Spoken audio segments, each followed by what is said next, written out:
Christ Triumphant, December 8th, Daily Devotional by Ellen G. White. Those who keep God's commandments are his jewels.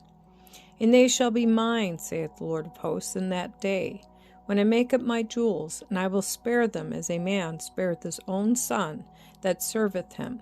Malachi chapter 3, verse 17. There are only two places in the universe in which we can place our treasures, in God's storehouse or in Satan's. God's work is moving slowly for want of means.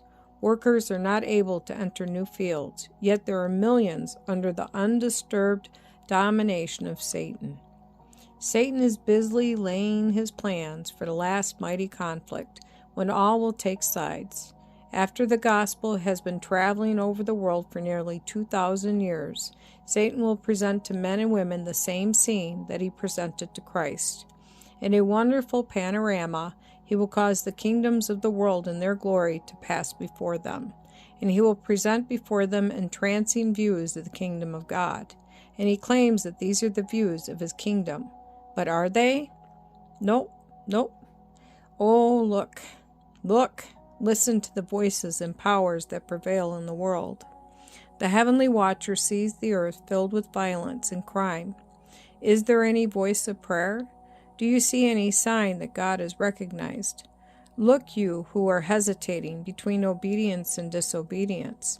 Look in imagination at the vast multitudes worshiping at Satan's altar.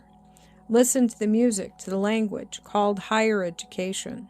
But what has God written upon it? Mystery of iniquity. The working of the power of iniquity seems to have taken the whole world captive.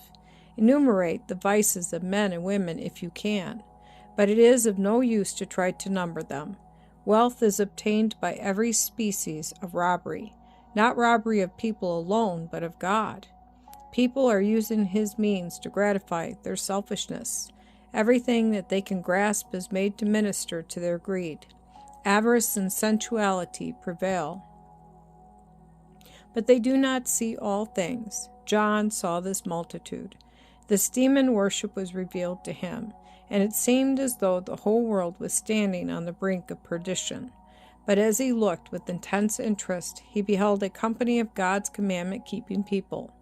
They had the sign of the living God upon their foreheads, and he exclaimed, "Here is the patience of the saints. Here are they that keep the commandments of God and the faith of Jesus." Revelation chapter 14, verse 12.